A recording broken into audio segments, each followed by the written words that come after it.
Hello बेटा, welcome to Avanti fellows. अब हम जो हमारा कैपेसिटेंस का एग्जाम हुआ था लास्ट वीक, उसका डिस्कशन करने वाले हैं, क्वेश्चन पेपर का डिस्कशन कर रहे हैं, राइट। तो पहले एक बार मैं आपको इंपॉर्टेंट टॉपिक्स बता देता हूँ। जेई के प्रोस्पेक्टिव से कैपेसिटेंस चैप्टर में क्या क्या इंपॉर्टेंट रहता है, कितने क्वेश्चन पूछे गए हैं पास्ट ईयर्स में, उन सब का एक बार डिस्कशन कर लेते हैं। Then we will dive into the actual question paper, right.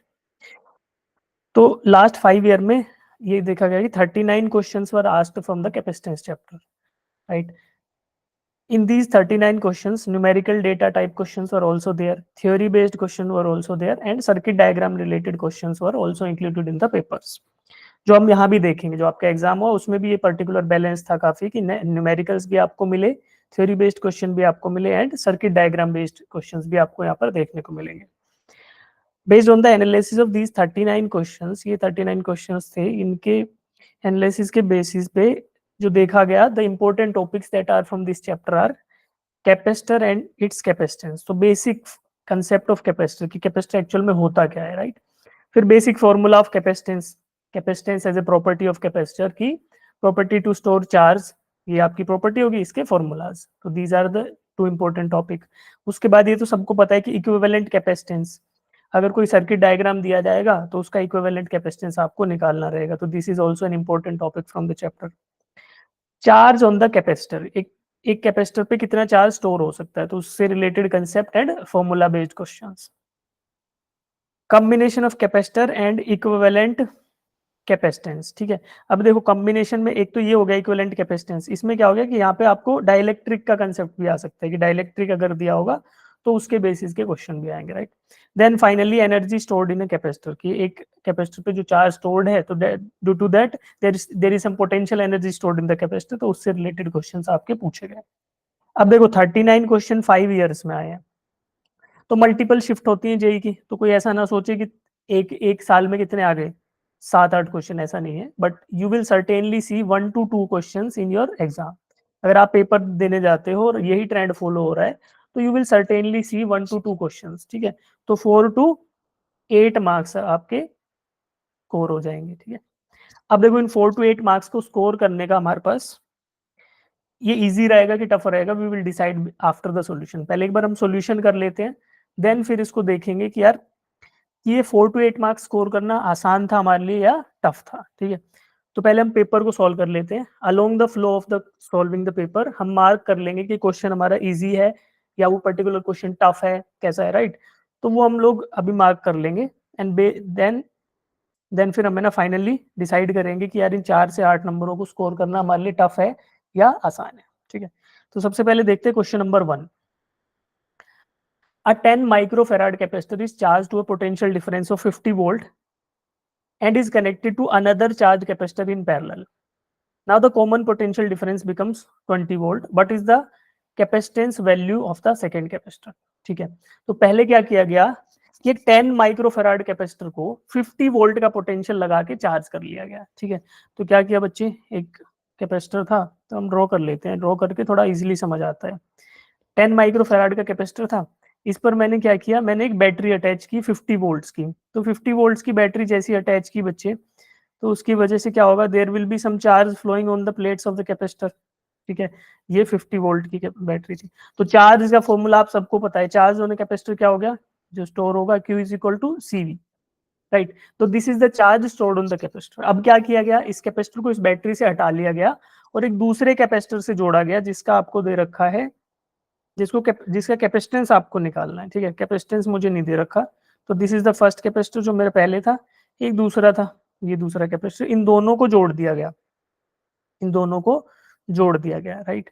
अब क्या होगा बच्चे, जो चार्ज Q था, charge Q on the capacitor था, वो अब दोनों पर डिवाइड हो जाएगा, है ना, क्योंकि सरफेस एरिया बढ़ गया, दो दो दो कैपेसिटर की प्लेट्स मिल गई मुझे, अब सरफेस एरिया बढ़ गया है तो चार्ज ये दोनों पर डिवाइड होगा, राइट। अब क्या करना है, अब हम देखेंगे कि common potential is given as 20 volts. तो जब आपने ऐसा किया, जो कॉमन पोटेंशियल आया वो 20 वोल्ट आ गया, तो यानी कि अब जो आपका पोटेंशियल अक्रॉस दीज है, तो यहाँ इधर 20 वोल्ट होगा, तो इधर 0 वोल्ट, तो इनका डिफरेंस जो आया दैट इज 20 वोल्ट्स, ठीक है। अब चार्ज तो आपका सेम ही था भाई, जो बैटरी ने सप्लाई कर दिया था, अब यही चार्ज दोनों पर डिवाइड हुआ। अब ये कैपेसिटर जुड़े हुए हैं आपके पैरेलल में, और पैरेलल में इक्विवेलेंट कैपेसिटेंस क्या हो जाता है, जुड़ जाता है। तो मेरा एक तो था 10 माइक्रोफराड। दूसरा मुझे नहीं पता जिसकी कैपेसिटेंस मुझे निकालनी है, मैं इसको C बोल देता हूँ। तो this is the equivalent capacitance of the diagram. अब इसके बाद क्या करेंगे, this charge has to be divided on these capacitors, तो आपको common potential is given as 20 volts. तो मैं फिर से formula Q equals to CV लगाऊंगा और यहाँ से मैं लिख दूंगा कि चार्ज Q चार्ज जो था मेरा, दैट इज क्या था मेरा, capacitance of the first capacitor यानी कि 10 माइक्रोफराड इनटू इनिशियल वोल्टेज जो कि 50 था। ये चार्ज किसके बराबर है, ये चार्ज आपका 500 माइक्रो कूलाम चार्ज है। अब मुझे क्या करना है, मुझे दोबारा से फॉर्मूला लगाना है जिसमें चार्ज को मैं फिर से इक्वेट कर दूंगा। 500 micro coulomb is equal to Q is equal to CV। C आपका जो है कैपेसिटेंस ऑफ द कॉम्बिनेशन जो कि 10 प्लस C है, right. 10 micro coulomb plus 10 microfarad plus C। इसको दोबारा लिख लेते हैं लोग। 500 micro coulomb is equal to 10 microfarad plus C into V, common potential जो 20 आ गया। ठीक है बच्चे, यहां से मुझे C प्लस 10 की वैल्यू जो मिलती है 10 micro farad plus C is equal to आपका क्या मिला 500/20, जो कि आपका 25 माइक्रो कूलाम आ जाएगा। यहाँ से I will get the value micro coulomb divided by V था ना, तो ये आपका माइक्रो फराड ही आ जाएगा, ये भी माइक्रो फराड आएगा। ठीक है, तो C will be equal to 25 minus 10 that is 15 micro farad. तो जो ये सेकेंड कैपेसिटर जोड़ा गया है, जिसके जोड़ने से कॉमन पोटेंशियल आपका 20 हो गया, 50 से घटकर 20 हो गया, तो इसका जो कैपेसिटेंस है that is 15 micro farad, right. तो अब इसको देखें, कोई ऑप्शन है हमारा, option number A is the right answer. ठीक है, अब इस क्वेश्चन को देखा जाए, देखो टाइम तो बहुत लग गया समझाने में, बट अगर इस क्वेश्चन को देखा जाए तो it is a easier question है ना, इजी क्वेश्चन अगर इसको बोला जाए तो इजी बोल देंगे इसको हम। ठीक है, क्योंकि आपका कोई इसमें हाई कंसेप्ट नहीं लगा रहा, Q इक्वल्स टू CV सबको पता है, that is a very basic concept. चलिए अब क्वेश्चन नंबर 2। क्वेश्चन नंबर 2 आया आपका equivalent capacitance between A and B, find the equivalent capacitance between A and B। ठीक है, तो equivalent capacitance between A and B is given as numerical value 3 microfarad दी है, और ये इक्विवेलेंट कैपेसिटेंस सर्किट डायग्राम से निकालकर आपको ये C का वैल्यू निकालना है। C is an unknown capacitor, C का वैल्यू निकालना है। तो अल्टीमेटली पहले हम निकालेंगे A और B के बीच में इक्विवेलेंट कैपेसिटेंस। तो बेटा जब भी ऐसे क्वेश्चन दिए हो तो हम कैसे स्टार्ट करते हैं, हम ट्राई करेंगे कि जो ये आपके सीरीज में जुड़े हैं ना, इनको सॉल्व कर ले। तो मैं पहला स्टेप ये सॉल्व करूंगा, ठीक है, फिर मैं इस सीरीज को 4 के साथ पैरेलल में सॉल्व कर लूंगा। फिर थर्ड स्टेप में जाऊंगा तो क्या करूंगा, इनको 2 माइक्रोफराड को सीरीज में सॉल्व कर लूंगा, देन फिर इसको 1 के साथ पैरेलल में सॉल्व कर लूंगा। तो ये मेरा डायग्राम धीरे धीरे सिंप्लीफाई होता जाएगा। ठीक है, तो पहले करते हैं बेटा 6 एंड 12, 6 और 12 मिलकर सीरीज में क्या बनाएंगे। ठीक है, तो मैं 1/C इक्विवेलेंट इसको सॉल्व कर रहा हूँ। ठीक है, इसका 1/C इक्विवेलेंट कितना आएगा, 1/12 प्लस 1/6। तो यहाँ से implies C equivalent is equal to क्या आने वाला है, 12/3 यानी कि 4 माइक्रोफराड। ठीक है बच्चे, 4 माइक्रोफराड। अब 4 and 4 in parallel, 4 and 4 in parallel will come up as 8 microfarad, है ना, जुड़ जाएंगे पैरेलल में सीधा सीधा। तो अगर मैं इसकी बात करूं तो यहाँ पर क्या आ जाएगा, 4 + 4 यानी कि 8 माइक्रोफराड। ठीक है, इतना सोल्व हो गया मेरा। अब क्या कर रहे हैं, इधर आते हैं 2 and 2, 2 and 2 इन सीरीज। तो यहाँ से फिर से फॉर्मूला लगाएंगे 1/C equivalent is equal to 1/2 + 1/2। तो यहाँ से मुझे क्या पता चला बेटा कि C equivalent for this part is 1 microfarad. This 1 and 1, this 1 is in parallel with 1। ठीक है, तो ये 1 के साथ ही पैरेलल में है, तो इस वाले पार्ट का अगर देखा जाए तो ये आ जाएगा 1 + 1 यानी कि 2 माइक्रोफराड। अब देखो इतना सॉल्व करने के बाद में डायग्राम को थोड़ा सिंप्लीफाइड ड्रॉ कर लेते हैं नीचे आ। ठीक है, तो मेरा बच्चे ये आ गया था, कितना आ गया था, ये आपका 2 आ गया था, 2 माइक्रोफराड, नीचे 2 ड्रॉ कर लिया, और ऊपर आ गया आपका कितना, 8 माइक्रोफराड। ठीक है, तो इसको सिंप्लीफाई करके ड्रॉ कर लेते हैं थोड़ा सा। तो मेरा तो ये वाला भी मैंने सॉल्व कर लिया है, जो मेरा 8 माइक्रोफराड आ गया था। अब देखो इससे अगला स्टेप मैं ड्रॉ कर देता हूँ आपके लिए कि this is the point A, point A के जस्ट बाद कैपेसिटर सी लगा है जिसकी वैल्यू मुझे निकालनी है। इसके बाद मैं नीचे आया और मुझे एक कैपेसिटर मिला जो कि है मेरा 2 माइक्रोफराड का, जो मैंने अभी सॉल्व किया है कम्बिनेशन से। ठीक है, इसके साथ सीरीज में है 8 माइक्रोफराड, और बच्चे इसके आगे है 2 माइक्रोफेराड आ गया है, और ये मेरा 8 माइक्रोफेराड, राइट। तो यहाँ से आकर ये ऐसे जुड़ गया, और फिर मेरा पॉइंट बी आ गया। ठीक है बच्चे, अब देखो 2 and 8, ये 8 मैंने सॉल्व कर लिया, ये 2 गिवन है, ये 2 मैंने सॉल्व कर लिया, ये 8 गिवन है। ठीक है, तो 2 and 8 आर इन पैरेलल। तो पहले 2 and 8 को निकाल लेते हैं। 2 और 8 सीरीज में जो है उसका क्या आएगा, क्या कैपेसिटेंस, राइट। तो इसको सॉल्व करते हैं। 1/C equivalent is equal to 1/2 plus 1/8। तो इसको सॉल्व करने से क्या आएगा बच्चे, C equivalent will be equal to, क्या आने वाला है, 8 एलसीएम ले लेंगे तो 8 ऊपर आ गया, और नीचे ये 4+1, तो 8/5 आ जाएगा मेरा, right. 8/5 is for one network. Similarly ऊपर वाले को सॉल्व करेंगे तो वो भी मेरा 8/5 आ जाएगा, 8/5 microfarad. 8/5 microfarad and 8/5 microfarad in parallel. तो पैरेलल में इनको जोड़ो, तो क्या आएगा आपका, पैरेलल में जोड़ेंगे तो 8/5 plus 8/5, that come up as 16/5। अब ये 16/5 है आपका सीरीज में सी के साथ, तो फिर से फॉर्मूला लगाएंगे फाइनली ए एंड बी के बीच में जो कैपेसिटेंस है उसके लिए। फाइनली मैं एक बार फिर से फॉर्मूला लगाऊंगा for the capacitance between A and B, A और बी के बीच में जो कैपेसिटेंस है उसके लिए। ठीक है, चलिए, तो इसको सॉल्व करने के लिए मैं ए एंड बी के बीच में कैपेसिटेंस है उसको लिखते हैं, दे आर इन सीरीज ना, तो 1/C equivalent between A and B, between A and B के लिए फॉर्मूला लगा रहे हैं, जो क्या आएगा बच्चे, 1/C प्लस 16/5, 1/16/5, तो 5/16 आ जाएगा। ठीक है, इसको सॉल्व करेंगे तो this should come up as, final value मुझे दे रखे कितनी दी है, 3 माइक्रोफराड, तो इसके लिख देंगे 1/3। तब यहाँ से मुझे सी की वैल्यू निकालनी है बच्चे, तो मैं क्या करूंगा, 1/C is equal to 1/C is equal to 1/3 minus 5/16। LCM ले लो, 48 एलसीएम आ जाएगा बच्चे, 48, और ऊपर आएगा 16 माइनस 15। ठीक है, 16 - 15, तो यहाँ से आ गया 1/48। तो मेरा वैल्यू जो आया सी का, C comes up as 48 microfarad. तो क्या मेरा ऑप्शन गिवन है कोई ऐसा, option number B is the right answer. ठीक है, तो C is equal to 48 microfarad. ठीक है, इसमें टाइम लगा but it is also easier, तो इसको मॉडरेट बोल देते हैं, इस क्वेश्चन को हम बोल देते हैं इट इज अ मॉडरेट।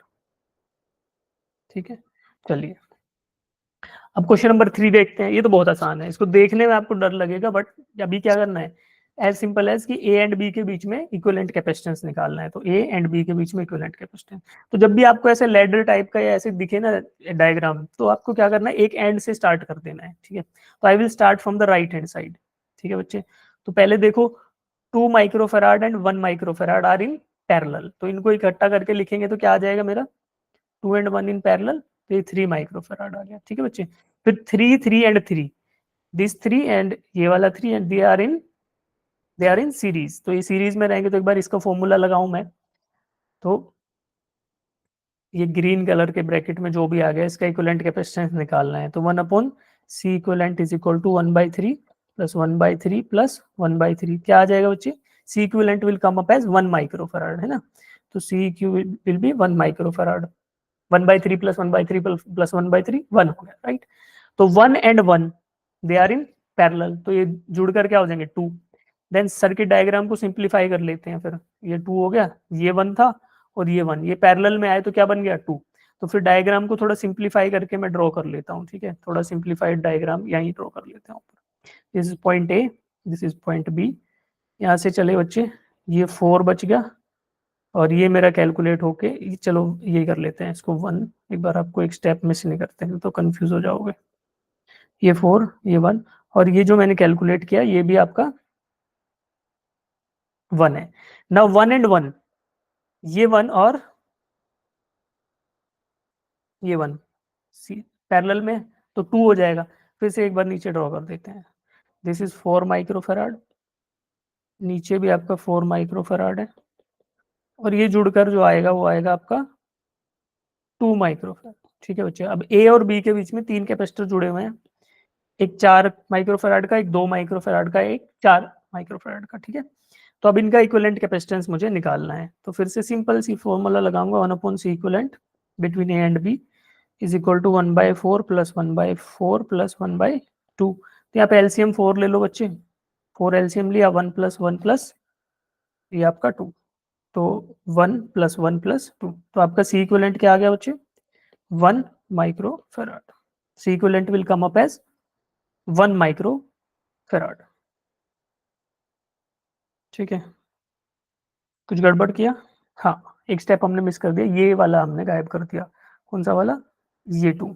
ठीक है, 2 और 2 ये आपका कितना था, 2 and 2 are in parallel. Okay, एक स्टेप में गड़बड़ हो गया, चलो इसको करेक्ट करते हैं। ठीक है, हमने गलती कहाँ की पहले वो बताता हूँ, फिर इसका फाइनल आंसर में करेक्शन कर लेते हैं। रुक जाओ, इसको यहाँ पे गड़बड़ हो गई हमारे से, जहाँ पे हमने स्टेप मिस करने का सोचा। ये सी इक्विवेलेंट हमारा इधर आ गया था, कितना आया, C equivalent is equal to, यहाँ से मेरा 1 आ गया, 1 माइक्रोफेराड।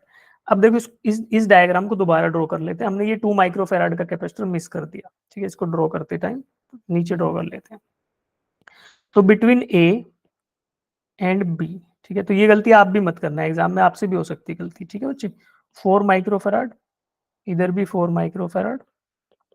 अब जो ये वाला 2 माइक्रोफेराड था ये हमने मिस कर दिया बच्चे, ये 2 माइक्रोफेराड जो हमने मिस कर दिया। इसके बाद ये 1 आ गया मेरा, और इसके आगे एक और था, वो भी 1 था, जो हमने कैलकुलेट कर लिया, तो ये 1 माइक्रोफेराड। ठीक है, अब देखो इसको सॉल्व करने में इतना टाइम लग रहा है, बट अगर आपको हैबिचुएटेड हो गए ना तो सीधा मैं बताता जाता और आप सॉल्व कर पाते। ठीक है, तो ये इस क्वेश्चन को करने में मुश्किल से 30 से 35 सेकंड लगेंगे, बट इसको एक्सप्लेन कर रहे हैं तो थोड़ा आपको लग रहा है कि सर बहुत लेंथी हो रहा है, राइट। तो 1 and 1 this will come up as, इसको सॉल्व करो, पैरेलल में है तो 2 माइक्रोफेराड आ गया। अब 2 and 2 are in, 2 and 2 are again in parallel, तो फिर से जुड़ जाएगा। यानी अगर देखा जाए 2 1 and 1 they are in parallel, तो आपका इक्विवेलेंट डायग्राम फिर ये बन जाएगा, एक 4 माइक्रोफेराड, यहाँ भी 4, पहले हमने यहाँ पे 2 लिख दिया था गलती से ना, तो ये 4 आएगा, और एक ये 4 अगेन। ठीक है, तो अब पॉइंट ए एंड बी के बीच में 3 कैपेसिटर, 4 4 एंड 4 के, तो यहाँ से मुझे पता चल गया कि C equivalent is equal to nothing but 4/3, 4/3 आएगा, है ना, 1/4 प्लस 1/4 प्लस 1/4, उसका रेसिप्रोकल लोगे 4/3 माइक्रोफेराड। तो 4/3 is the right answer to this question, तो option B is the correct choice. ठीक है, चलिए अब क्वेश्चन नंबर 4 देखते हैं। Capacitor of capacitance C having initial charge 2 Q naught is connected to a battery of potential difference V is equal to Q naught by C। तो V की value आपको Q naught by C दे दी है। Then work done by the battery, work done by the battery आपको बताना है। तो ठीक है, एक बार ध्यान से देखो, डायग्राम को पहले फोकस करके देखते हैं। पहले बैटरी देखो, बैटरी का पॉजिटिव टर्मिनल इधर है, नेगेटिव इधर है, कैपेसिटर का पॉजिटिव ये है और नेगेटिव ये है, तो ये दोनों ना सीरीज में जुड़े हुए हैं। ठीक है बच्चे, तो देखो अब जैसे ये बैट स्विच क्लोज करोगे तो चार्ज फ्लो कहाँ से कहाँ करेगा, electron will start to flow from negative terminal to positive terminal. तो इधर से इलेक्ट्रॉन आएंगे, पहले तो इन पॉजिटिव चार्ज को न्यूट्रलाइज कर देंगे, ये नेगेटिव चार्ज कहाँ फ्लो कर जाएगा, ये नेगेटिव चार्ज फ्लो कर जाएगा बैटरी के पॉजिटिव टर्मिनल में। ठीक है, तो total charge flowing through the battery will be, कितना चार्ज फ्लो करेगा बैटरी से, total charge flowing through the battery will be equals to, पहले तो ये 2Q0, और फिर उसके बाद इसको अपोजिट पोलैरिटी में चार्ज भी करेगी बैटरी, तो वो आपका आ जाएगा Q0।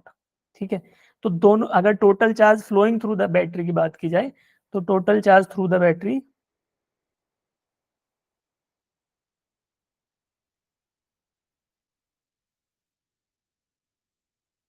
की क्या आएगा, this will be 2Q0 plus Q0। ठीक है, तो 3Q0 will be the charge flowing through the battery. अब रुक जाओ, तो मैं समझाता हूँ। पहले तो ये पॉजिटिव आया नेगेटिव आया, जब बैटरी अपना पूरा, जब टोटल चार्ज फ्लो कर चुका होगा स्विच क्लोज होने के बाद, नए इक्विलिब्रियम में आएगा हमारा सिस्टम, तो वो क्या रहेगा, देखो ऐसे आए, नेगेटिव तो बैटरी का नेगेटिव रहेगा, ये पॉजिटिव रहेगा, तो फिर क्या होने वाला है, फिर लास्ट में this plate becomes positive and ये वाला नेगेटिव। ठीक है बच्चे, तो पहले क्या था, पहले हर एक प्लेट पे, लेफ्ट साइड की प्लेट पे, इस ये लेफ्ट प्लेट थी, इस पे इनिशियली चार्ज था +2Q0। ठीक है, और बाद में क्या हो गया -2Q0, तो टोटल चार्ज कितना चेंज हुआ 3Q0। ठीक है, तो total charge, this charge flowing through the battery is 3Q0 and potential difference provided by the battery is V, जिसकी वैल्यू Q0 बाय C आपको दे रखी है। ठीक है बच्चे, तो यहाँ से अगर मैं बोलूं वर्क डन क्या होता है, W is equal to charge flowing from one potential to another, तो Q इंटू V होता है, तो total charge is 3Q0 and V is Q0 by C। तो work done is equal to कितना आएगा, चार्ज जो आपका 3Q0 है इंटू V, इसके अंदर V की वैल्यू रख दो, 3Q0 into Q0 by C। तो ये आपका बच्चे क्या आ गया, 3Q0 स्क्वायर बाई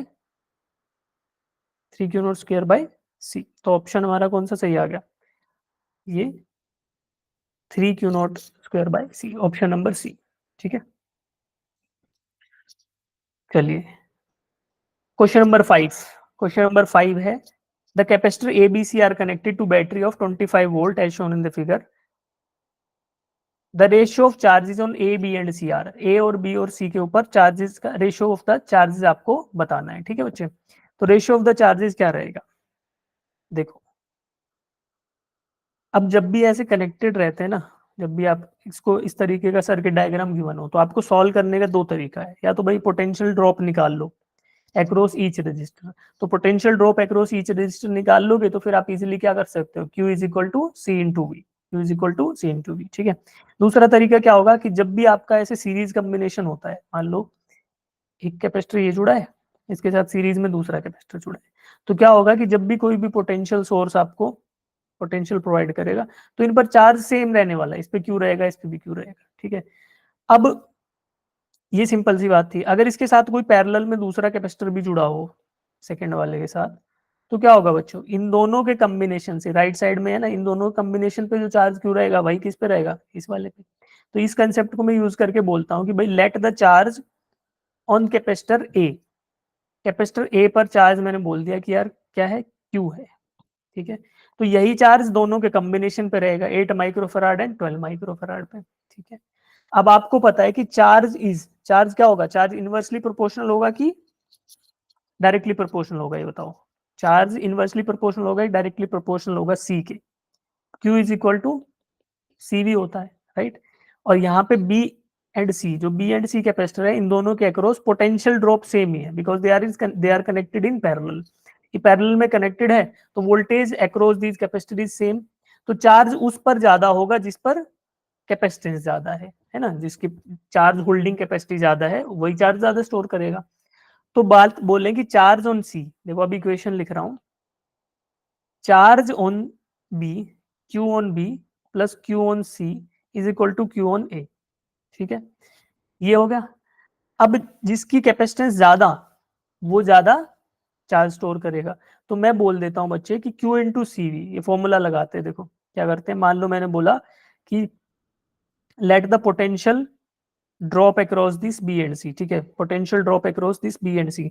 अच्छा ऐसे भी नहीं करते, इसको मैं सीधा सीधा लिख देता हूँ, क्या लिख देता हूँ, V into capacitance of B plus V into capacitance of C is equal to Q.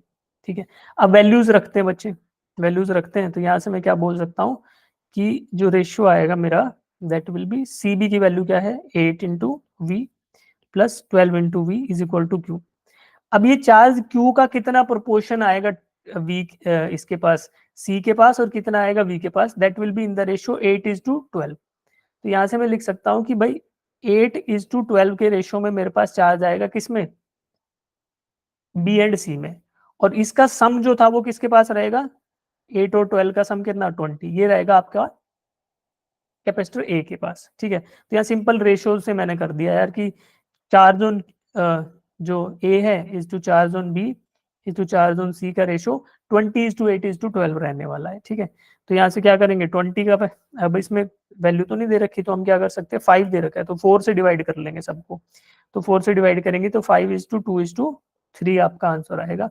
तो I think option A is the right answer, option A इसका करेक्ट आंसर हो जाएगा। ठीक है जी, चलिए अब क्वेश्चन नंबर 6 देखते हैं, बहुत आसान question. The work done in increasing the potential of a capacitor from V volt to 2V volt is W. Then increasing the potential of the same capacitor from 2 volts to 4 volt is. ठीक है, तो यार work done आपको दिया है कि W is equal to, जो work done है वो कितना है, हाफ CV है ना, हाफ CV स्क्वायर होता है वर्क डन, तो V से 2V बढ़ाने में आपका वर्क डन हुआ W, तो W की वैल्यू दे दी half into C into final voltage का स्क्वायर माइनस इनिशियल वोल्टेज का स्क्वायर। तो ये W की वैल्यू आपको दे दी गई है, तो इसको मैं वैल्यू रख के थोड़ा सिंप्लीफाई कर लेता हूँ। Half C into 4V² minus V square. ठीक है बच्चे, तो ये आपका आ गया 3/2 CV²। ये आपका W की वैल्यू है। ठीक है, अब बोल रहा है increasing the potential from 2 volt to 4 volt. तो मैं एक बोल देता हूँ कि let W dash B the work done in increasing the potential from 2 volt to 4 volt. तो यहाँ पे फिर से फॉर्मूला लगाते हैं, कैपेसिटर सेम ही है तो C की वैल्यू सेम रख देते हैं, और यहाँ पर फाइनल वोल्टेज इज 4 वोल्ट इसका square minus initial is 2 volt इसका स्क्वायर। इसको सॉल्व करते हैं तो that comes up as 16V² minus 4V²। ठीक है बच्चे, इसको सॉल्व करने पे हमें मिलता है 12/2 यानी 6CV²। तो W dash is equal to 6CV²। तो अगर W और W डैश की वैल्यूज को कंपेयर किया जाए, यानी कि if I try to find out W dash by W, तो क्या आएगा 6CV² डिवाइडेड बाय 3/2 CV²। तो यहाँ से बच्चे क्या आएगा 12CV² डिवाइडेड बाय 3CV²। तो ये आपका आ गया 4। तो मैं लिख सकता हूँ कि W dash is equal to 4 times of W। तो work done in increasing the potential from 2 volts to 4 volt is 4 times the work done in increasing the voltage from V to 2V। तो V से 2V बढ़ाने में जितना work done हुआ वो मान लो W था, तो 2V से 4V बढ़ाने में 4 टाइम्स ऑफ W हुआ। तो option C is the right answer. ठीक है, यहाँ से देखो पोटेंशियल बढ़ाने में वर्क डन बढ़ रहा है ना, एक्सपोनेंशियली बढ़ता जा रहा है, स्क्वायर लॉ फॉलो कर रहा है, एक्सपोनेंशियली नहीं स्क्वायर लॉ। ठीक है, चलिए अब इस क्वेश्चन को बोले तो ये इजी है। अच्छा, पिछले वाले को हमने मार्क किया, हाँ ये भी इजी था। तो अगर आपने 2-3 क्वेश्चन इस तरीके कर रखे हैं तो आप इजीली कर पाओगे इसको। ये वाला ये तो बहुत आसान था। ठीक है, और देखो एक और था, वो मार्क किया क्या हमने, इसको बोल दें कि ये मॉडरेट, क्योंकि आप डर सकते हो डायग्राम को देख के। बाकी हमने मार्क कर लिए थे। ठीक है, अब चलिए क्वेश्चन नंबर 7 देखते हैं। ठीक है, इस क्वेश्चन को ना पढ़कर डर सकते हो आप लोग, लेकिन है ना डरने की कोई जरूरत है नहीं, क्योंकि अगर आपको बेसिक कंसेप्ट कैपेसिटर का पता है कि भैया 2 प्लेट हैं, पैरेलल प्लेट है, एक दूसरे से कुछ दूरी पर रखी हुई है, तो they will behave as a charge reservoir. तो वो चार्ज को स्टोर करेंगे, चार्ज को स्टोर कर कर रख सकती है, that they will act as capacitor. तो मुझे यहाँ पर सिर्फ ना नंबर ऑफ प्लेट्स को काउंट करना है। ठीक है बच्चे, अब पहले क्वेश्चन पढ़ लेते हैं एक बार। Find equivalent capacitance between point A and B, consider each conductivity plate having same dimension and area A, separation between the plate is mentioned in the diagram, neglect the thickness of the plates। ठीक है, और बाकी C is equal to epsilon naught A by D की value 7 microfarad. तो इसको बाद में देखेंगे क्या दिया है। पहले देखते हैं, हमें equivalent capacitance between point A and point B निकालना है, और उसके बीच में कुछ मेटेलिक कंडक्टिव प्लेट्स लगी हुई हैं, सबका एरिया बराबर है और उनके बीच के सेपरेशन गिवन है। ठीक है, चलिए तो बच्चे ना यहाँ पे एक चीज ध्यान देना है, ऐसे क्वेश्चन में ना ये जो है ये वाला पार्ट, ये वायर है, ये प्लेट नहीं है। ठीक है, प्लेट आपकी स्ट्रेट होती है, ये वायर दी हुई, ये जो वायर, ये 2 वायर्स हैं। ठीक है, तो बेसिकली अब बात करें तो मुझे ए और बी के बीच में कितने कैपेसिटर्स गिवन है वो निकालना है। ठीक है, तो चलो मैं वी पे पोटेंशियल बोल देता हूँ वी और ए पर पोटेंशियल बोल देता हूँ वी। ठीक है, अब देखो बी से डायरेक्टली कनेक्टेड है, ये इधर आए, इसको डायग्राम को देखते जाते हैं। यहाँ से आया बी, तो वी पोटेंशियल है, इधर ये वायर से कनेक्टेड था तो ये वायर पे भी वी और इधर भी ये वी। ठीक है, अब वी और वी के बीच में एक ये कैपेसिटर है, जिसको मैं epsilon not a by D formula से लिख सकता हूँ कि ये कैपेसिटेंस है जिसका कैपेसिटर मुझे दिया हुआ है। ठीक है, बी और इधर देखो वी और वी के बीच में एक कैपेसिटर ये है, और उसी के साथ सीरीज में दूसरा कैपेसिटर ये। क्यों? क्योंकि देखो अगर मैं इसको ड्रॉ करने लगूं बच्चे, तो ये ए आया मेरा, ए के जस्ट ऊपर एक प्लेट दिया हुआ है डी डिस्टेंस पे, अब ये वायर से कनेक्टेड था दूसरे प्लेट से, राइट, तो इसी के साथ एक और वायर जोड़कर मैंने लगा दिया एक और कैपेसिटर। तो ये आपका कहाँ सीरीज में आ गया ना, यहाँ वीबी तक आने में, तो दो हो गए, एक कैपेसिटर ये, एक दूसरा वाला ये। ठीक, ऐसे ही मैं अगर सारे को सॉल्व करता हूँ तो मुझे जो डायग्राम मिलने वाला है ये मिलने वाला है। ठीक है, this is wire, this is also wire. तो मुझे इन टोटल 5 कैपेसिटर्स मिलने वाले हैं, 5 कैपेसिटर मिलेंगे। यहाँ पर अगर वोल्टेज को भी मार्क कर लिया जाए तो वोल्टेज को फिर से मार्क कर लेते हैं, दिस इज वी। तो यहाँ पर मुझे इस जंक्शन पे वी मिलने वाला है, वी से डायरेक्टली यहाँ पर वी एंड वी के बीच में एक कैपेसिटर है। फिर इधर देखते हैं तो 0.1 और 0.4, इसको थोड़ा सिंप्लीफाई करते हैं, इस डायग्राम को थोड़ा और सिंप्लीफाई करते हैं। देखो इस डायग्राम को अगर थोड़ा और सिंप्लीफाई किया जाए तो वी कैन ड्रॉ। अब इसको करने के लिए देखो पहले हम क्या करेंगे, जब भी आपको ऐसा डायग्राम मिले तो पहले ड्रॉ कर लो, वायर्स को वायर से रिप्लेस कर लो और कैपेसिटर को कैपेसिटर से ड्रॉ कर दो। कर दिया? ठीक है, कैसे किया पहले देखो। मैं स्टार्ट कर रहा हूँ पॉइंट बी से एंड पॉइंट ए से। ए एंड बी, यहाँ पर क्या किया गया है, यहाँ पे A and B I believe थोड़ा शायद रिप्लेस हो गए हैं इस डायग्राम में, बट कोई नहीं। ए एंड बी हमें तो इक्विवेलेंट कैपेसिटेंस निकालना है, तो ए बी और बी ए कोई मैटर नहीं करता, कोई टेंशन नहीं। तो मैं क्या कर रहा हूँ बच्चे, बी से आया, ठीक है, तो एक कैपेसिटर बना इधर, तो मैंने क्या किया, इधर आया एक कैपेसिटर बना, तो मैंने एक कैपेसिटर को ड्रॉ कर दिया। ठीक है, उसके बाद ऊपर गया, एक और कैपेसिटर बना इन दोनों प्लेट्स के बीच में, उसको ड्रॉ कर दिया। फिर ऊपर गया, फिर एक और कैपेसिटर बना। ठीक है, तो ऐसे ड्रॉ करते करते जब मैं ड्रॉ कर रहा हूँ तो इधर ही मार्क कर लेते हैं। ठीक है ना, पहला कैपेसिटर ये है, तो ये आपका ये रहा, 5 से मार्क किया तो 5 से कर लेते हैं। ठीक है, इनको सबको मिटा रहा हूँ, आपको समझ आ गया ये। तो we will mark the capacitors now. ठीक है, अब ये दोनों डायग्राम पे आप फोकस करेंगे। जिनको प्रॉब्लम आती है, जिनको इजी लगता है वो तो आसानी से कर सकते हैं ऐसे क्वेश्चन, बट जिनको इशू आता है वो ध्यान से देखो। एक कैपेसिटर, ये दोनों प्लेट हैं, इनके बीच में बन रहा है ये प्लेट और एक ये प्लेट। ठीक है, इसका capacitance epsilon not a by D होगा, राइट। तो इसको मैंने 5 मार्क कर दिया, दिस इज द कैपेसिटर 5, ये रहा। ठीक, फिर ऊपर गया, ये कैपेसिटर 4 इन दो प्लेट्स के बीच में, जिसका सेपरेशन 2D है, तो ये 4 से मार्क कर दिया। फिर 3, एक और कैपेसिटर बना, इसको 3 रखा, इसको 2 रखा और इसको 1 रखा। ठीक है, ऐसे आपने 5 कैपेसिटर मार्क कर दिए। अब कनेक्शन देखना है, कनेक्शन कहाँ से कहाँ है बच्चे। 5 वाले की ऊपर वाली प्लेट किससे कनेक्टेड है, 1 वाले की ऊपर वाली प्लेट से। ठीक है, तो क्या करेंगे, 5 वाले की ऊपर वाली प्लेट को कनेक्ट कर दो 1 वाले की ऊपर वाली प्लेट से with the help of a wire, कर दिया। ठीक है, उसके बाद 3 वाले की ऊपर वाली प्लेट कनेक्टेड है किससे, 5 वाले की नीचे वाली प्लेट से with the help of wire. तो 3 वाले की ऊपर वाली प्लेट, 5 वाले की नीचे वाली plate with the help of wire connected है, राइट। तो ये मैंने डायग्राम ड्रॉ कर लिया। अब ये मुझे आसान हो गया देखना, इस डायग्राम को मुझे देखना आसान हो गया कंपैरेटिवली, जो पहले था उससे आसानी से मैं देख पा रहा हूँ। अब इस डायग्राम को उठाएंगे और फिर से इसको सिंप्लीफाई करने की कोशिश करेंगे। ठीक है बच्चे, तो पॉइंट ए को पकड़ते हैं, राइट। और पॉइंट ए को पकड़ने के बाद मैं क्या कर रहा हूँ, पॉइंट ए पर देखता हूँ कितने कैपेसिटर्स आपके जुड़े हुए हैं। ठीक है, ओके, अच्छा, इनकी कैपेसिटेंस भी लिखी जाए तो जिस सिर्फ बाकी सारे कैपेसिटर्स आइडेंटिकल है, लेकिन केवल एक ये 2D वाला जो 4 नंबर का कैपेसिटर है C4, उसकी कैपेसिटेंस इज C/2, बिकॉज आपका इसका सेपरेशन 2D है, तो एप्सिलॉन नॉट A बाय वो होता है D, तो ये 2D आ जाएगा। और आपको C की वैल्यू दे रखी है epsilon naught A by D, तो यहाँ पर मैं लिख सकता हूँ कि it is nothing but C/2। ठीक है, तो बाकी सारे सेम है।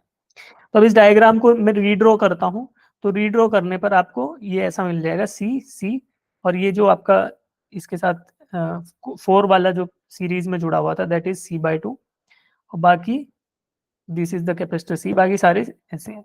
अब मुझे क्या करना है, इनका इक्विवेलेंट कैपेसिटेंस निकालना है, सिर्फ टास्क ये बच गया। ठीक, तो इसका इक्विवेलेंट कैपेसिटेंस निकालने के लिए आप देखो, सबसे पहले सॉल्व करो जो सीरीज में जुड़े हुए हैं, C एंड C/2, तो C and C/2 in series, तो इनको सॉल्व करते हैं, क्या आएगा, 1/C equivalent is equal to 1/C plus 2/C। तो ये बच्चे आ जाएगा आपका, नीचे C आ गया तो C/3, C equivalent is equal to C/3 आपका ये आ जाएगा। C/3 is in parallel with C, तो इन दोनों को जोड़ोगे तो आपका आएगा फिर कितना, C/3 in parallel with C, तो C/3 प्लस C, ये कितना आएगा आपका 4C/3, 4C/3 in series with C, तो आपका फिर 4C/3, तो 3/4C प्लस 1/C, तो यहाँ से आपका जो वैल्यू आएगी 4C, आप एलसीएम ले लो, 3 प्लस 4, तो 4C/7।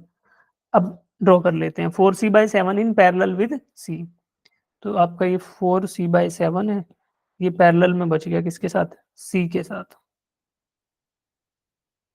तो यहाँ से आप करोगे तो अब C इक्विवेलेंट इधर A और B रहेगा, तो यहाँ से वैल्यू निकालो, तो दे आर इन पैरेलल, तो सिंपली ऐड कर दो 4c/7 प्लस सी, तो कितना आएगा 4 + 7 11 c/7।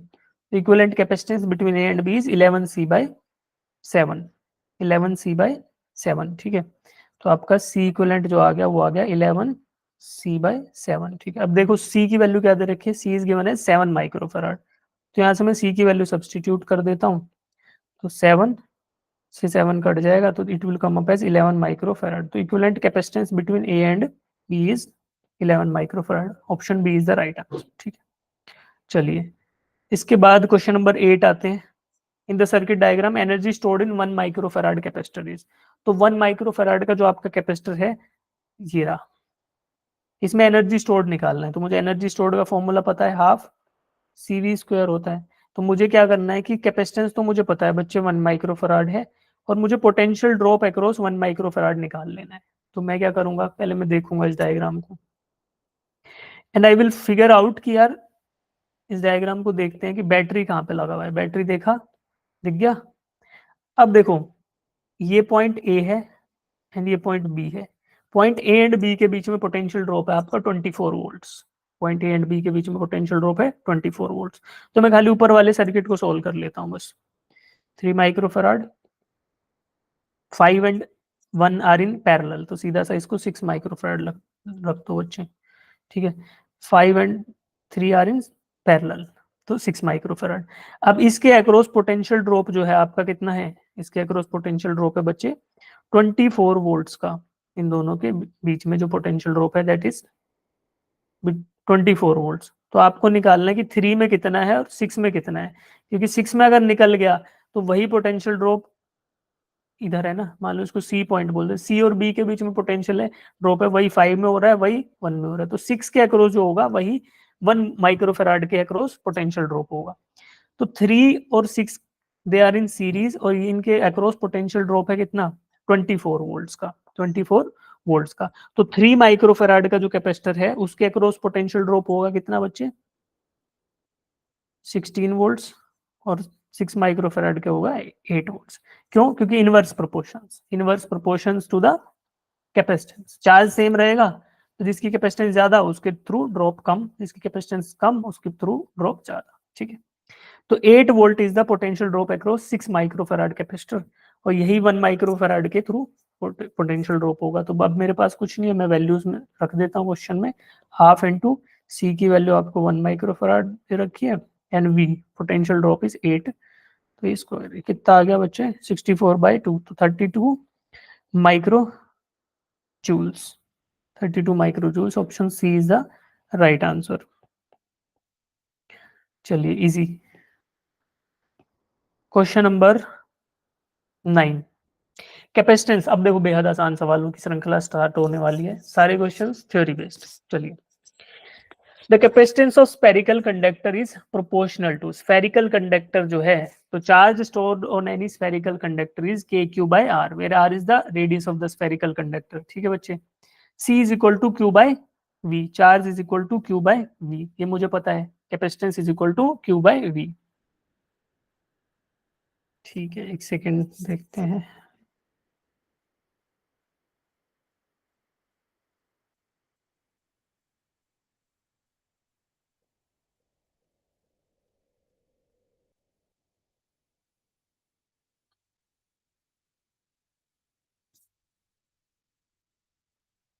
चलिए, हम देख रहे थे कि वोल्टेज जो है V is equal to KQ/R for a spherical conductor, और हमें पता है capacitance is equal to Q/V होता है। तो मैं क्या करूंगा, V की वैल्यू को यहाँ पे सब्सटीट्यूट करूंगा। तो V की वैल्यू अगर मैं सब्सटीट्यूट करता हूँ तो it will come up as Q is equal to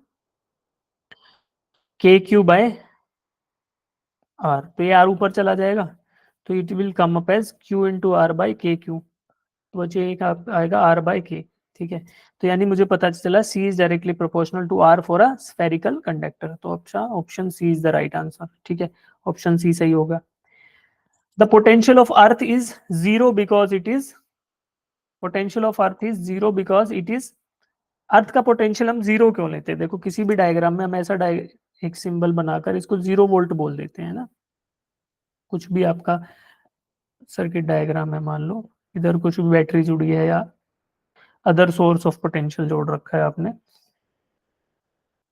तो हम क्या करते हैं बच्चे, कोई भी डायग्राम होता है उसमें कि 0 वोल्ट बोल देते हैं, इसको बोलते हैं अर्थिंग। तो ये अर्थिंग को हमने 0 वोल्ट क्यों बोला, तो ऑप्शंस देखते हैं। Because it is potential of the earth is unchanged, नहीं पता। Object of zero capacitance earth, तो इनफाइनाइट कैपेसिटेंस का है ना, इनफाइनाइट नहीं बट वेरी लार्ज कैपेसिटेंस का, इनफाइनाइट नहीं है, फाइनाइट है बट वेरी लार्ज वैल्यू है, तो जीरो नहीं बोलेंगे। Net charge is very small but radius is very large, ये तो कोई बात ही नहीं हुई। Having infinite charge, infinite charge, having infinite charge क्या होगा, earth is having infinite charge, the potential of earth is zero because it is having infinite charge, ठीक है, because it is having infinite charge. तो option D हमारा सही answer है, क्योंकि इसके पास इनफाइनाइट चार्ज है, थोड़ा बहुत चार्ज ऐड या थोड़ा बहुत चार्ज सब्ट्रैक्ट होने से इसका पोटेंशियल चेंज नहीं होता है, तो हम इसको क्या बोलेंगे, ऑब्जेक्ट ऑफ जीरो पोटेंशियल, ठीक है।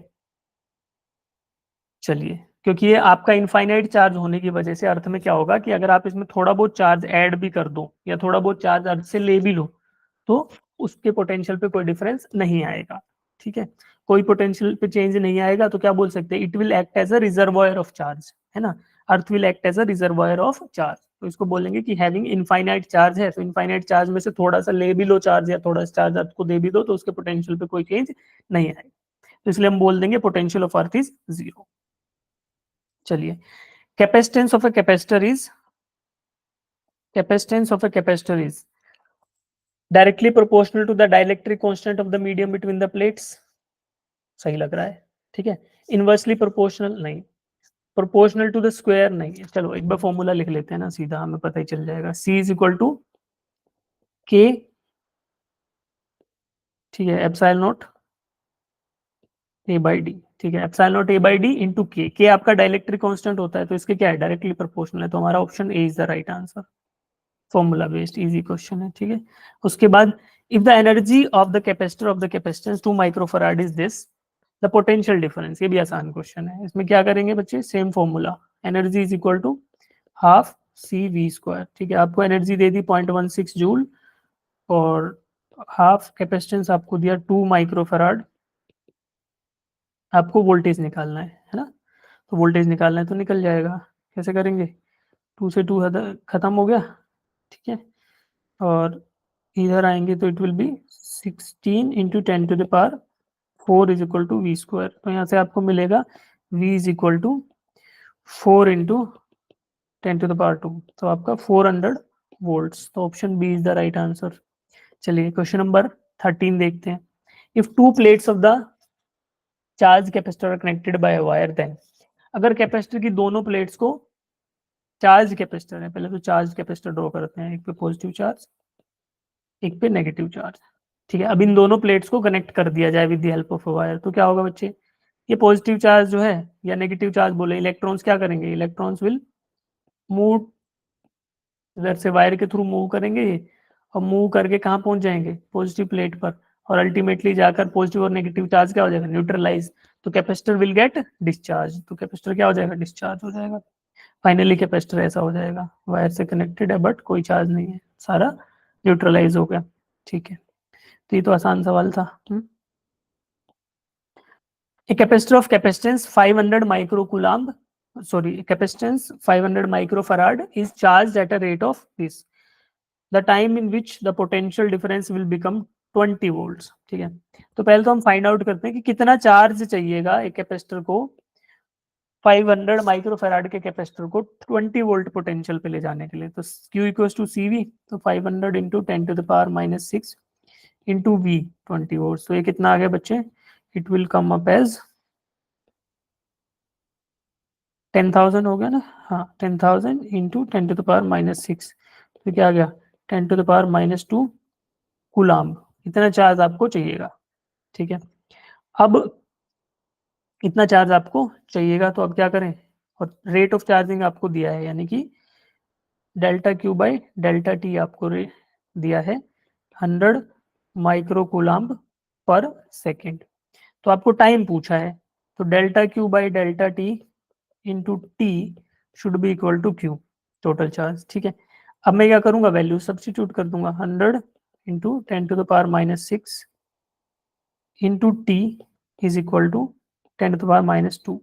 अब देखो टी इज इक्वल टू कितना आ रहा है बच्चे, यहाँ से टी इज इक्वल टू 10⁻⁻4 उधर जाएगा तो मल्टीप्लाई होगा, ठीक है, ये मल्टीप्लाई होगा तो आपका आ गया 10⁻2 सेकेंड्स, यानी कि 100 सेकेंड्स आपका आंसर आ रहा है। 100 सेकेंड्स में कैपेसिटर आपका 20 वोल्ट के पोटेंशियल पर चला जाएगा if the rate of adding charge is 100 micro coulomb पर सेकेंड। 100 माइक्रो कूलम्ब चार्ज एक सेकेंड में ऐड किया जाएगा इस कैपेसिटर पे, तो 100 सेकेंड्स के बाद इसके प्लेट्स के अक्रॉस पोटेंशियल 20 वोल्ट का हो जाएगा। ठीक है जी, तो मॉडरेट बोल दें।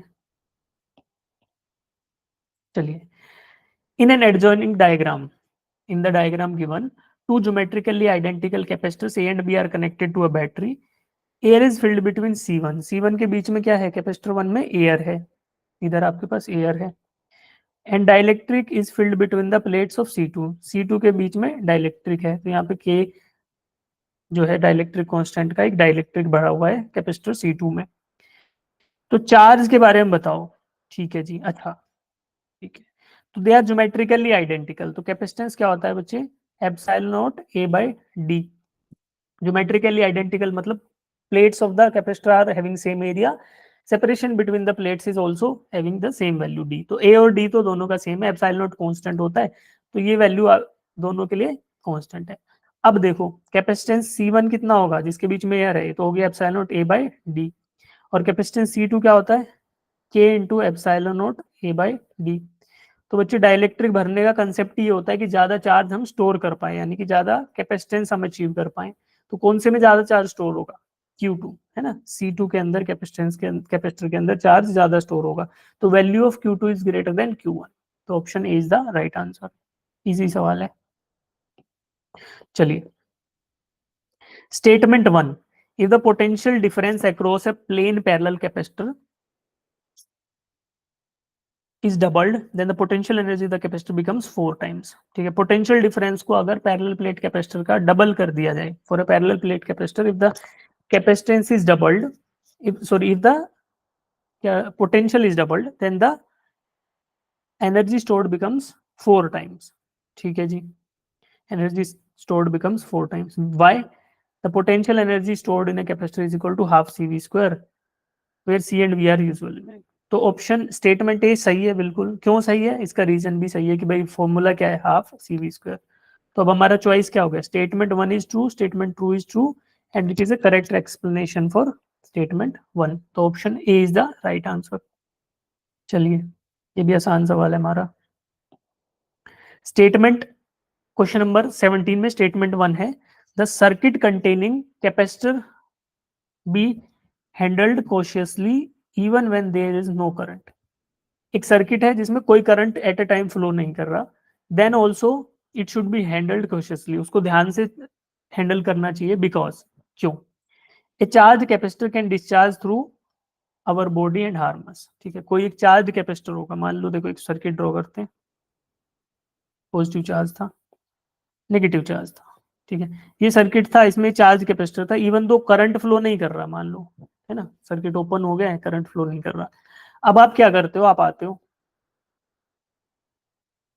आप इस सर्किट को पकड़ते हो अपने हाथ से, तो क्या होगा, ये जो नेगेटिव चार्ज था ना, ये आपके हाथ के थ्रू फ्लो करके और अर्थ में जाएगा।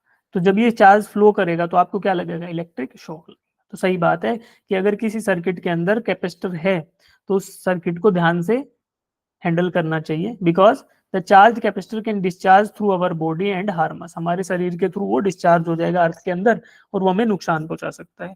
तो statement 1 is correct, statement 2 is correct, and the correct explanation is also statement 2। तो हमारा ऑप्शन ए यहाँ पे सही है। ठीक है, चलिए क्वेश्चन नंबर 18 में आते हैं। Question number 18, question number 18, two conducting spheres of capacitance 3 microfarad and 5 microfarad are charged to 300 volt and 500 volt respectively and are connected together, the common potential in steady state will be।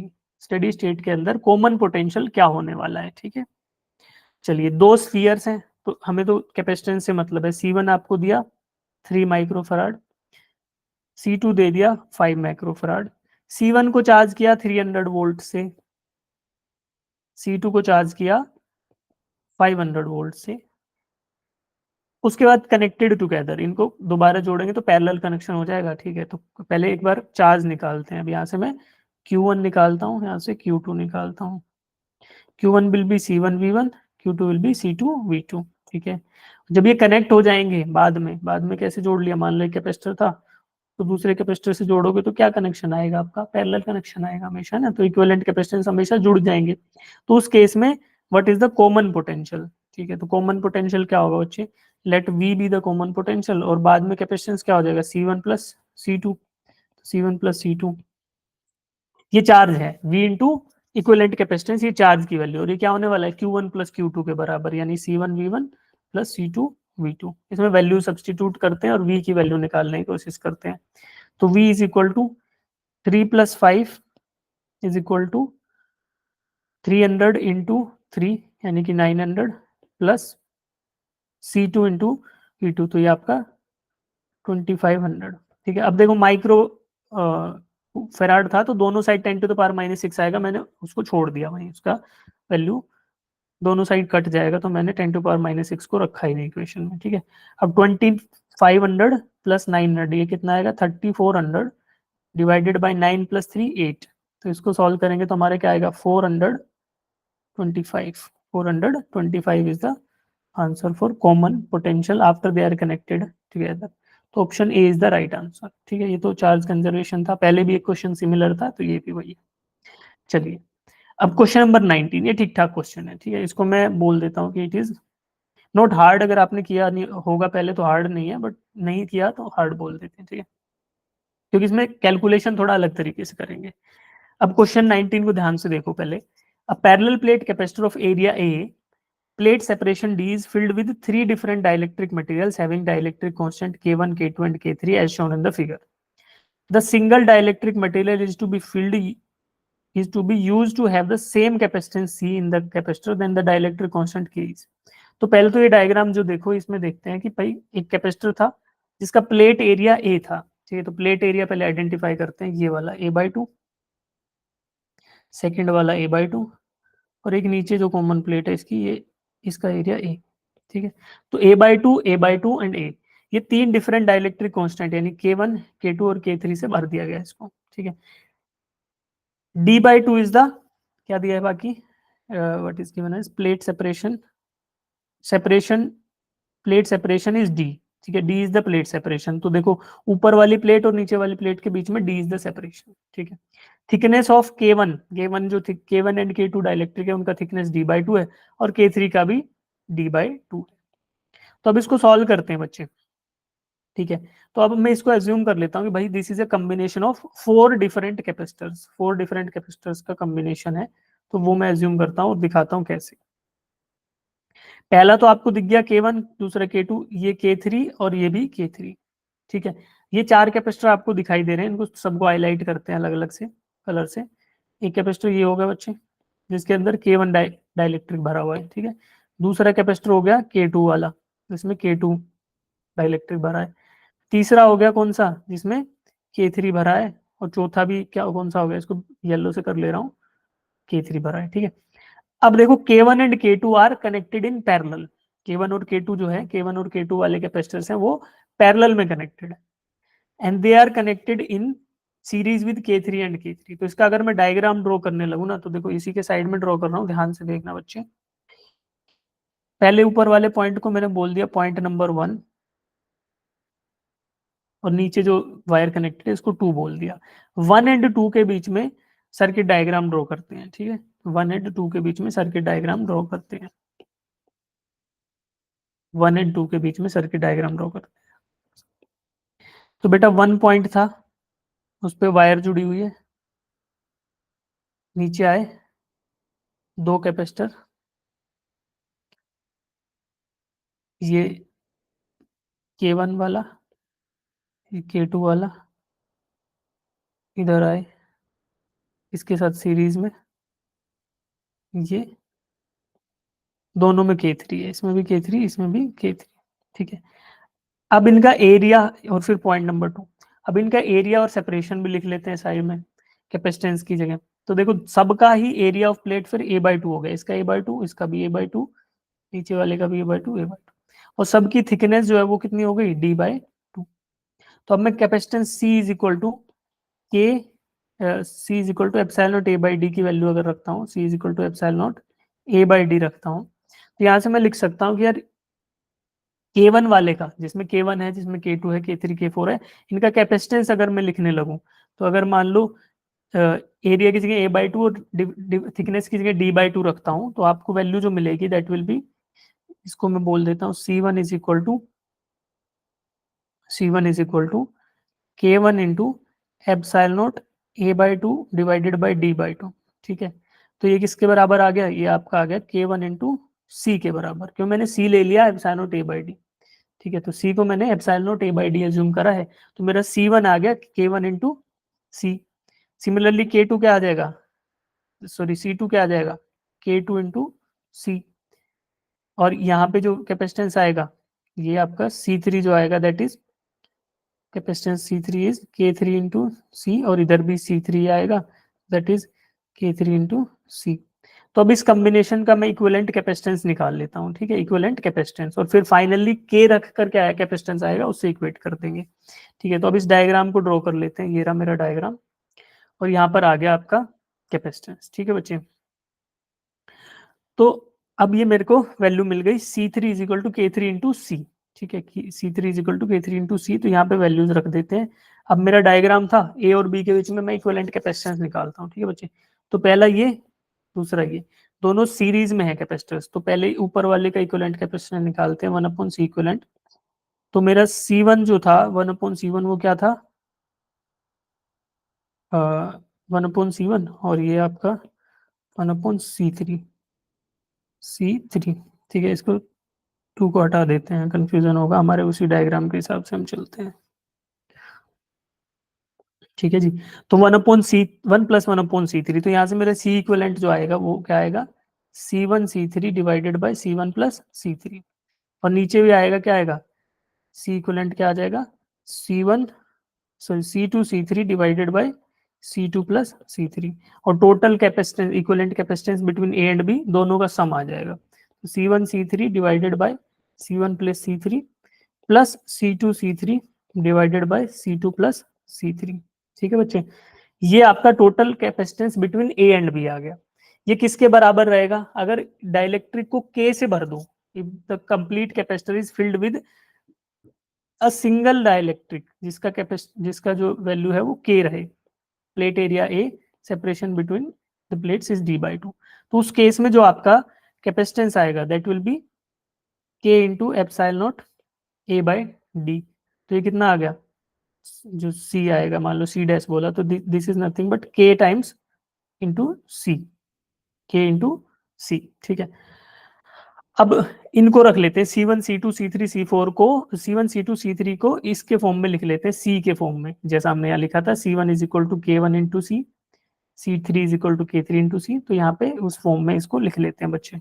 ठीक है, तो C1 is equal to K1 into C, K3C divided by K1C plus K3C plus C2 की वैल्यू आपकी है K2 into C, K3 into C divided by K2C plus K3C, और ये किसके बराबर आएगा, ये आएगा K इंटू C के बराबर। अब देखो C कॉमन ले लेते हैं दोनों साइड से पहले तो, और कट जाएगा ये C कॉमन लेकर, तो ऊपर जो है C स्क्वायर आएगा, that will be K1 K3 C square divided by K1 plus K2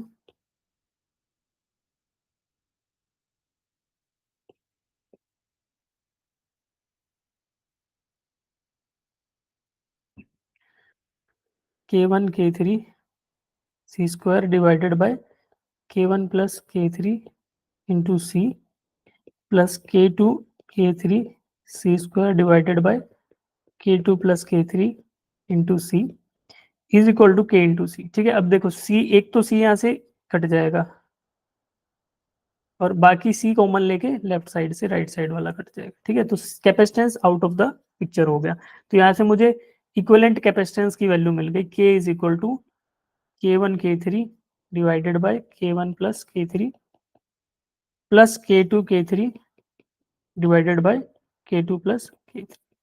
तो यही मुझे K निकालना था कि इक्विवेलेंट जो डाइलेक्ट्रिक अगर सिंगल डाइलेक्ट्रिक से रिप्लेस किया जाए तो उसका डाइलेक्ट्रिक कांस्टेंट क्या रहेगा। तो मैं इससे ऑप्शंस को मैच करने की कोशिश करता हूँ। तो आई थिंक ऑप्शन बी मेरा मैच हो रहा है, K1 K3 by K1 plus K3 K2 K3 by K2 plus K3। तो option B is the right answer for this question. Question number 20। A 1 microfarad capacitor is charged by 100 volt supply. It is then disconnected from the supply and connected to another uncharged 1 microfarad capacitor. Percentage of energy lost in the process। ठीक है, तो energy का formula same जो हमारा पहले वही formula लगेगा। तो इनिशियली देखते हैं इनिशियल एनर्जी, मान low energy stored initially U1 बोल दिया, U इनिशियल, तो कितना आ गया हाफ इंटू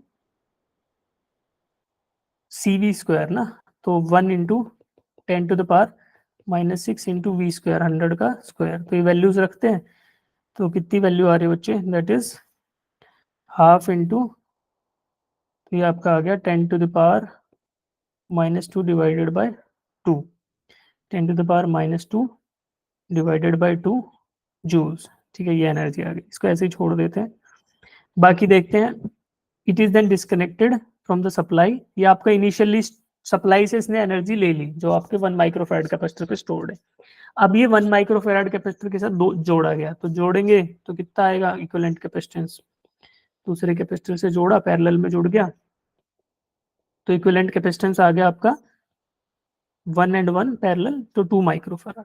ठीक है, अब the percentage of energy lost in the form of heat and electromagnetic radiations, तो आपको loss in the form of heat आपको। ठीक है, तो अब आपको पहले तो कॉमन पोटेंशियल निकालना पड़ेगा। तो चार्ज आपका जो था Q इंटू सी वी, उससे आप कॉमन पोटेंशियल निकालो पहले। तो भाई पहले आपको 100 वोल्ट था, तो 1 into 100 is equal to 2 into V, तो V आपका यहाँ से आ गया 50 वोल्ट। ठीक है बच्चे, तो कॉमन पोटेंशियल इज 50 वोल्ट्स। तो अब इसके बाद जब 50 वोल्ट्स रहेगा इनके अक्रॉस, तो आप और कैपेसिटेंस 2 माइक्रोफैराड, तो एनर्जी फाइनल एनर्जी यूएफ आएगा हाफ इंटू सी जो आपकी 2 है और इंटू वी स्क्वायर, यानी 50 का स्क्वायर। तो यहाँ से फाइनल पोटेंशियल एनर्जी आपकी कितनी आ गई, 2 से 2 चला गया। ठीक है जी, और 10 टू द, हाँ ये आपका आ गया 2500 इंटू 10 टू द पावर -6। तो ये बच्चे कितना आ गया, ये आ गया आपका 2.25 into 10 to the power -4 joules. तो यहाँ से मुझे निकालना परसेंटेज ऑफ एनर्जी लॉस्ट। तो परसेंटेज ऑफ एनर्जी लॉस्ट कितना आएगा देखो, तो that is something 25 into 10 to the power -4, तो इसको भी 10 टू पावर -4 में कर लेते हैं बच्चे, that is 100/2 into 10 to the power -4। तो ये आपका आ गया 50 into 10 to the power -4 joules. तो देखो 50 into 10 to the power -4 is initial energy, और बाकी बच गया 25, तो कितना परसेंट लॉस हो गया, 50 - 25 डिवाइडेड बाई 50, तो यानी आपका 50% आएगा। तो 50% of the potential energy of the system is lost during this process. ठीक है, तो 1 माइक्रोफैराड कैपेसिटर 100 वोल्ट से जोड़ा गया, कुछ उसने चार्ज गेन किया, then it is the capacitor is connected to another 1 microfarad capacitor।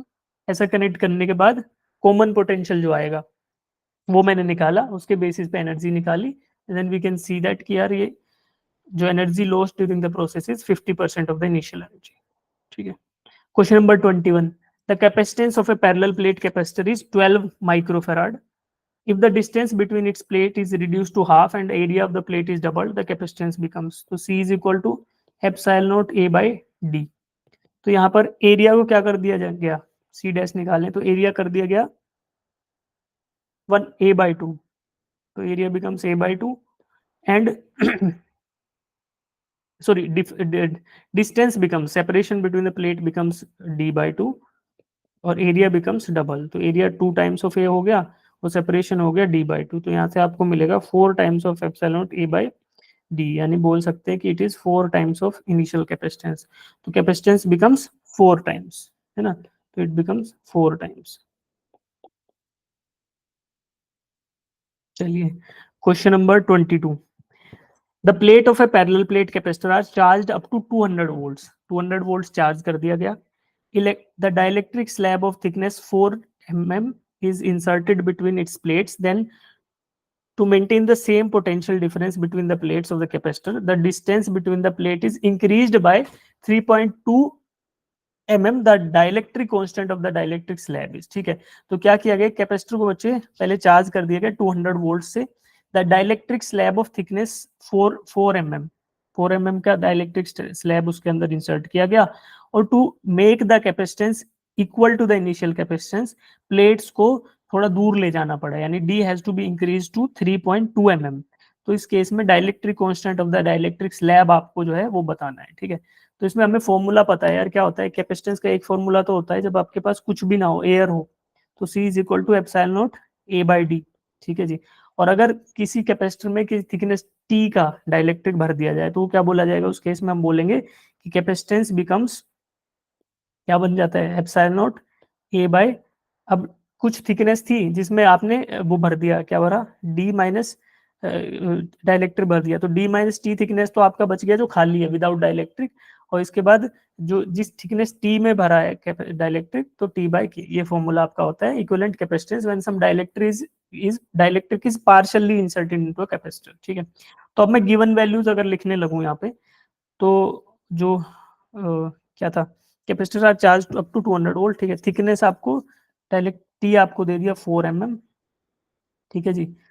और then to maintain the same potential difference between the plates of the capacitor, thickness is increased, thickness is increase, मान लो D dash is the new thickness और D is the initial thickness, ठीक है. तो इनके बीच का difference है 3/2 mm, ठीक है जी. और T आपको दे दिया, D माइनस डी डैश दे दिया. अब बोल रहा है डाइलेक्ट्रिक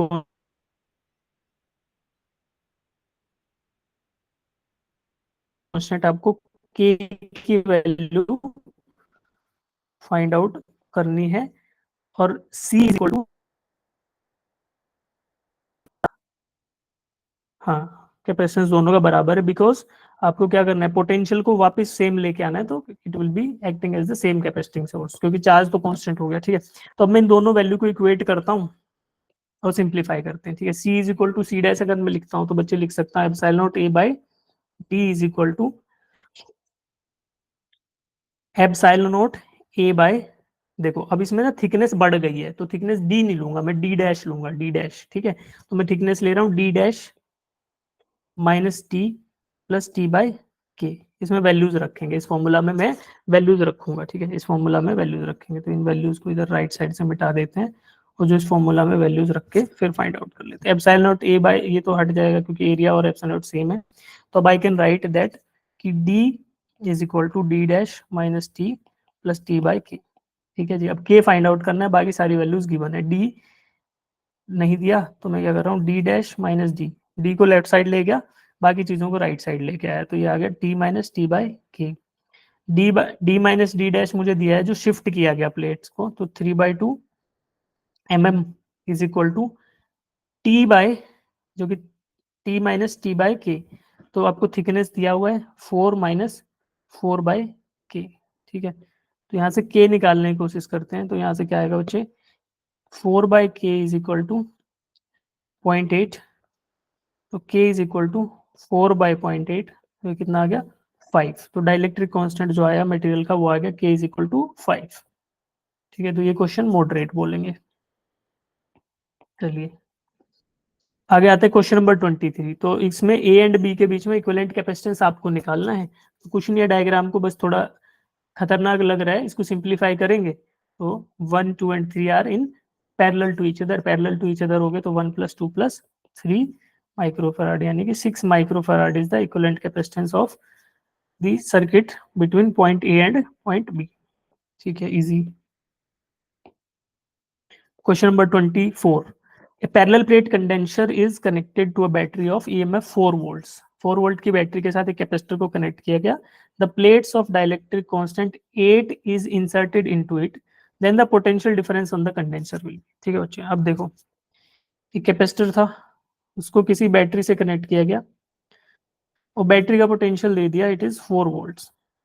तो जाहिर सी बात है जब ये फुल्ली चार्ज हो जाएगा तो कैपेसिटर के प्लेट्स के अक्रॉस भी कितना पोटेंशियल रहने वाला है, 4 वोल्ट्स का पोटेंशियल ही रहेगा, राइट। अब क्या किया गया, इसके बीच में एक डाइलेक्ट्रिक प्लेट डाल दी गई। तो डाइलेक्ट्रिक प्लेट डालने से क्या होगा, कैपेसिटेंस की वैल्यू बढ़ जाएगी। तो जैसे कैपेसिटेंस बढ़ेगा तो क्या होगा, बैटरी से थोड़ा सा चार्ज और फ्लो कर कर इस कैपेसिटर के ऊपर स्टोर हो जाएगा, and ultimately the potential across the capacitor plates become equal to 4 volt only. तो बाद में जब नया इक्विलिब्रियम कंडीशन आएगा तो उस केस में चार्ज तो बढ़ जाएगा, बट पोटेंशियल क्या रहेगा, potential across the plates will remain same. तो नेगेटिव चार्ज भी बढ़ जाएगा, पॉजिटिव भी बढ़ जाएगा, but the difference, potential difference between the plates is 4 volts only. तो हमारा आंसर क्या है, 4 volts. Question number 25, 5 capacitors connected across 12 volt power supply, what is the potential drop across the 2 microfarad capacitor। तो 2 microfarad capacitor के across आपको potential drop निकालना है, ठीक है। तो 12 वोल्ट की बैटरी जुड़ी है इस सर्किट में, इस सर्किट को रीड्रॉ करते हैं तो आपको देखो ऐसा सर्किट दिखेगा, ऐसा सर्किट आपको दिखेगा कि 6 माइक्रोफैराड के साथ 3 ऐसे वो जुड़े हुए हैं। जैसे देखो 6 के पास आता हूं मैं, पहले 12 वोल्ट की बैटरी का नेगेटिव टर्मिनल बोल दिया, इसको पॉजिटिव बोल दिया, नेगेटिव टर्मिनल पर 6 माइक्रोफैराड जुड़ा है, ड्रॉ कर दिया। इस 6 माइक्रोफैराड से 3 कैपेसिटर जुड़े हुए हैं, एक तो डायरेक्टली 3 माइक्रोफैराड, फिर ये वायर के थ्रू इधर आया तो एक ये 1 माइक्रो और एक ये 2, ठीक है। तो ये 3 मैंने ड्रॉ करी है, 1 2 एंड 3। फिर ये तीनों का जो दूसरा प्लेट है, देखो एक ये और इसका दूसरा plate, they are connected to 6 microfarad, तो ये 6 को ड्रॉ कर दिया।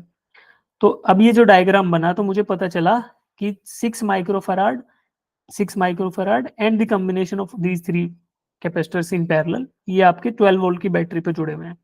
अब मैं सर्किट को दोबारा ड्रॉ करूं, एक बार इसका अगला स्टेप ड्रॉ करें तो क्या पता चलेगा कि भाई 6, 1 प्लस 2 प्लस 3, ये भी 6, और एक और थर्ड वाला 6, ये तीनों जुड़े हुए हैं बैटरी से, 12 वोल्ट की बैटरी से, 12 volt, 6 microfarad, 6 microfarad and this is also 6 microfarad.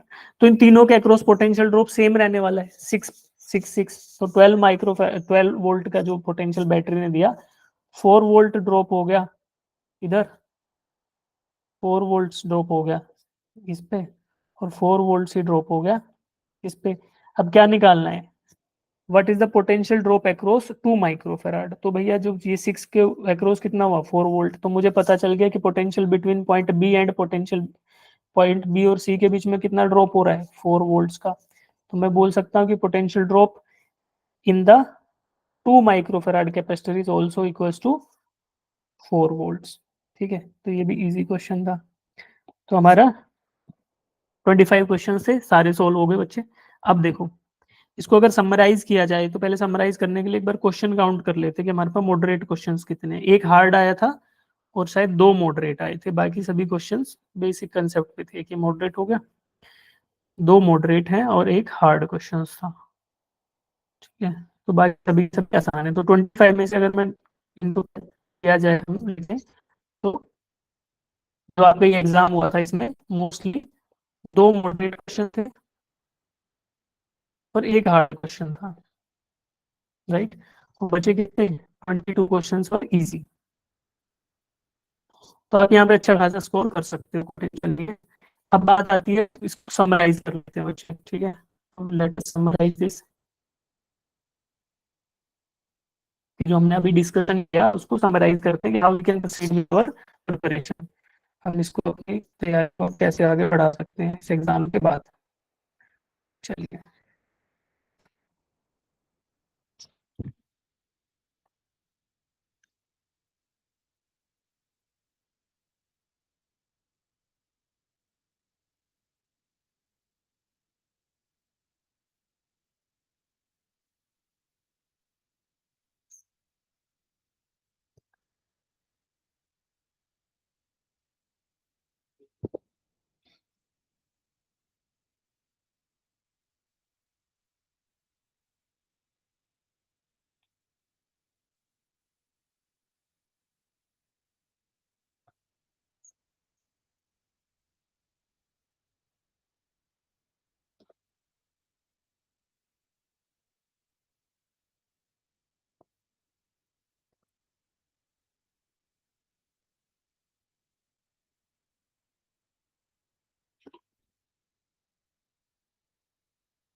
चलिए ठीक है।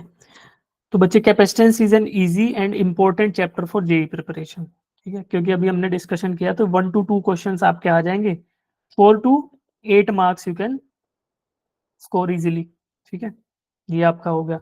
उसके बाद इंपॉर्टेंट टॉपिक्स क्या है, अभी देखो capacitor and its capacitance concept wise. उसके बाद आपका इक्विवेलेंट कैपेसिटेंस का क्वेश्चंस की सर्किट डायग्राम, उनका इक्विवेलेंट कैपेसिटेंस, चार्ज होने कैपेसिटर, बहुत सारे क्वेश्चन हमने देखे।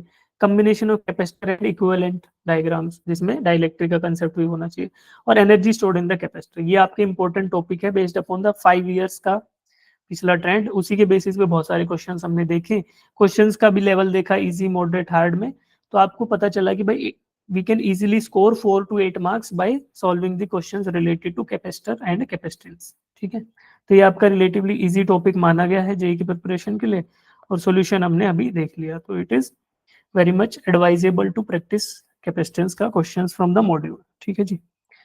तो ये हमारा डिस्कशन इसके साथ कंप्लीट हो गया। Thank you for joining.